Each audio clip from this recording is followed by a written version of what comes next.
जंगल का मौसम बहुत खुशगवार और सुहाना था।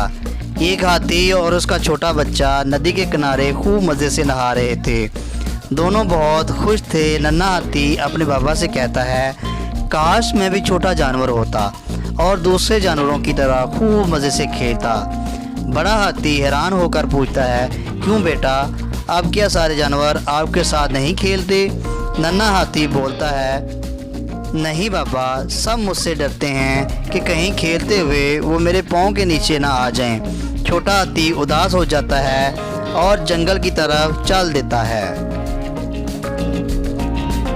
रास्ते में इसकी मुलाकात ज़राफ़े से होती है। ज़राफ़ा जब नन्हे हाथी को उदास हुआ देखता है तो पूछता है, क्यों भाई छोटे मियाँ, क्या बात है, आप उदास क्यों हैं? हाथी का नन्हा बच्चा बोलता है, ज़राफ़े भैया, क्या आपका दिल नहीं करता कि आप ज़्यादा लंबे ना होते और दूसरे छोटे जानवरों के साथ खूब मिलजुल कर खेलते?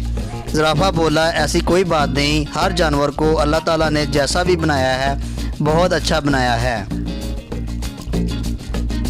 एक छोटी परी इनकी बातें सुन रही होती है। वो हाथी के बच्चे से पूछती है कि वो क्या बनना चाहता है। तो हाथी का नन्हा बच्चा बहुत खुश हो जाता है और छोटी परी से कहता है कि मुझे बकरी का छोटा बच्चा बना दें। परी अपने जादू से इसको बकरी का बच्चा बना देती है और वहाँ से गायब हो जाती है। नन्हा हाथी जब दूसरे जानवरों के पास जाता है तो उसे कोई भी नहीं पहचानता। उल्टा जब वो इन्हें बताता है कि वो बकरी का बच्चा नहीं बल्कि हाथी का बच्चा है तो सब इसका मजाक उड़ाते हैं। उसे इस बात का बहुत दुख होता है और वो वहाँ से वापस जंगल की तरफ चला जाता है। हाथी का नन्हा बच्चा बहुत परेशान हो जाता है और जंगल में अपने बाबा हाथी को ढूंढना शुरू कर देता है। बहुत तलाश के बाद जब इसकी मुलाकात बड़े हाथी से होती है तो हाथी इसको अपना बच्चा मानने से इनकार कर देता है। बड़ा हाथी उसे कहता है कि तुम तो बकरी के बच्चे हो, मैं किस तरह यकीन कर लूं कि तुम हाथी के बच्चे हो?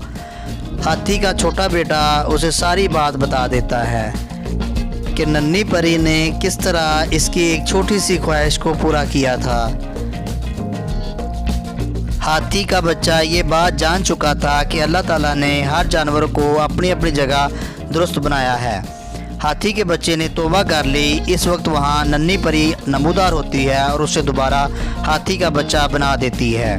तो प्यारे बच्चों, इस कहानी से हमें ये सबक मिलता है कि हमें जैसा भी अल्लाह ने बनाया है हमें उसकी नेमतों का शुक्र अदा करना चाहिए। वीडियो पसंद आए तो मेरी वीडियो को लाइक करें, मेरे चैनल को सब्सक्राइब करें और बेल आइकॉन पर क्लिक करें।